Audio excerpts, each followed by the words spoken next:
Ever done something and instantly regretted it? Well, that's what happened to me. I hired a hacker and that was a big mistake. It only took a couple of minutes for them to hack me, take me offline because I was making one crucial mistake. A mistake that you're probably making, so I'm going to show you what I learned so that you don't do the same thing. Let's do this. Break it down now, phone, gadget, apps, it's the Techie guy, yeah. Okay, so what was I doing chatting with a hacker at 3 a.m.? Well, it all started with a case where someone was specifically being targeted by a hacker. So that got me thinking, how difficult is it to hire a hacker? I mean, surely these hackers hide in these deep forums online. You cannot just go into something like Fiverr and then actually, turns out that you can. For $5 on Fiverr, you can get a pretty decent vulnerability report on your website, and a couple of $100 later, a pretty decent security testing as well. Same thing happens on Upwork. With a couple of search queries, you've got a hacker for hire. Now, whoa, to be clear, there's nothing dodgy about these services. This white hacker services or penetrative tested services, these are absolutely critical. It allows us to see the holes in our own systems, our own websites, our own application, so we can patch them before the bad guys use those to get into our systems. So one conversation on Fiverr led to another conversation off Fiverr, and a couple of conversations later, well, 3 a.m. and I was talking to a hacker who said absolutely he could take me offline for any time he wanted for as long as he wanted it. Before I could say, yeah, right, prove it, he did. And I was amazed at how simple and quickly he did it too.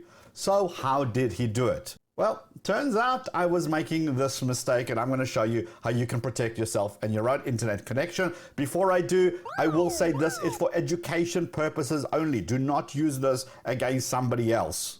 So, you know when you connect to the internet, your ISP gives you a public IP address. Data is sent between you and whatever it is you're doing online, and it needs that IP address to be able to send the data back. So you open up a website, you go to that website, type in the address, data is sent to that server takes the page and sends the data back to you. I'm oversimplifying it, but essentially it's a two-way street between you and whatever service it is that you're trying to use.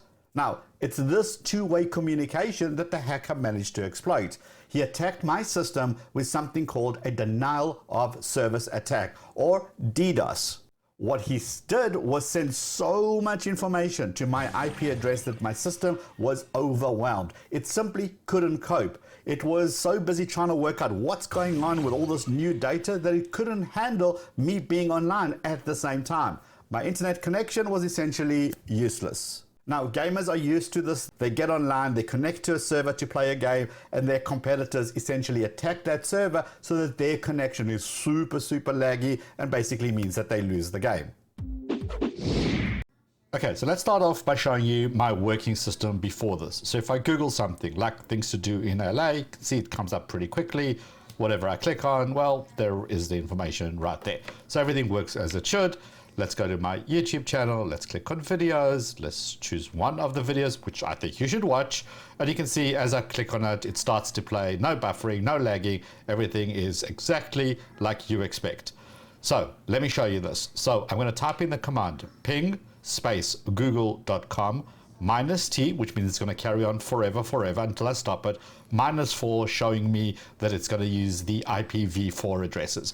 And basically what I'm looking for is this. It's time.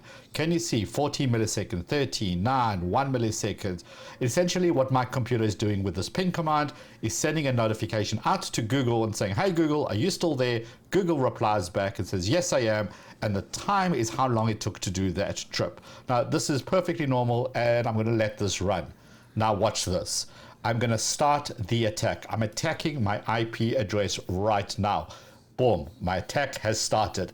So let's go open up the ping command, and you can see it's still running, and you can see, look at this, request timeout.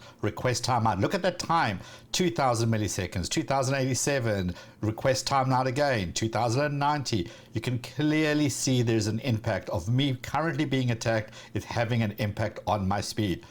Let's go open up my YouTube channel. Let's click on my name so it opens up the main channel. Click on it again. Look at this. Look at the buffering. Look how things are loading so ridiculously slowly. And this is only one attack. Let's do a little Google search. So things to do in, let's do something new. This time in Vegas. Look how long that's loading. Look how long that's taking. Let's scroll down, find something to click on. Click on that. Connecting, connecting, connecting. Still hasn't loaded. You can clearly see the impact of this DDoS attack. Now remember, this was a tame attack. Look at the impact that it had. It obviously could have been scaled up much more using a botnet network where instead of one connection, it would have been thousands and thousands of connections flooding my network, and I would have been absolutely done for. Now, I will say that ISPs are obviously aware of DDoS, so they've got mechanisms to combat this. In all my tests, they actually didn't, and my only assumption is because it was such a small attack for such a small period of time, it didn't register on their systems. So what can you do about this? Well, for a DDoS attack to happen, the attacker needs to know that one crucial bit of information. That's your IP address. So what you need to do is hide that. You need to mask that. And I do that with a company called Private Internet Access, or PIA, who were also kind enough to sponsor this video. Thank you, guys. This means that whenever I connect online, I use their IP address that they assigned to me and not the IP address that was assigned by my ISP. Now, if somebody wants to attack me, they're actually attacking the PIA network, and so they've got to deal with it. I can also disconnect and then reconnect via a new city and therefore get a new IP address, and I'm back to working again. Right, so here is the system. On the left-hand side is the actual app. On the right-hand side is a whole bunch of options. It's got a VPN kill switch. I always set that to always, and it's even got an ability to block ad trackers, which is really, really cool. Now on connections, you can choose OpenVPN, you can choose WireGuard. This company was founded in 2010, strictly a no-log VPN provider. It's got something like 1 million paying customers from around the world. You can pay with PayPal, gift cards, credit cards, and then Bitcoin as well as some other options. What I also like is the automation. Now I can set this thing to automatically connect to the VPN when I'm connecting to an open network. Let's just say I'm at a coffee shop. Amongst the servers, now what is nice, it's got over something like 3,335 servers in 30 plus countries with unlimited access. This stuff works on Windows, Mac, iOS, Android, Amazon Fire, Linux, and more. And all you gotta do is basically click the connect button. You get assigned an IP address. Now you can see on the left hand side is my actual IP, which I'm masking. On the right hand side is the VPN address, which it assigns me. You can see that it's a new address. So now that I'm connected with PIA, it's going to offer me that level of protection. Let's prove that. So I'm firing off another attack at myself. And look at this. This is the ping command that we had from earlier. You can see there's no request timeout. The times are still nice and low, as if nothing is happening at all.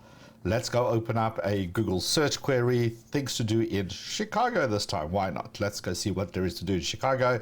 And as you can see, it opens up basically immediately. So let's just click on a link, see if anything comes up. There we go. There isn't any lag. Everything seems to be looking nice and quick. Let's open up another one.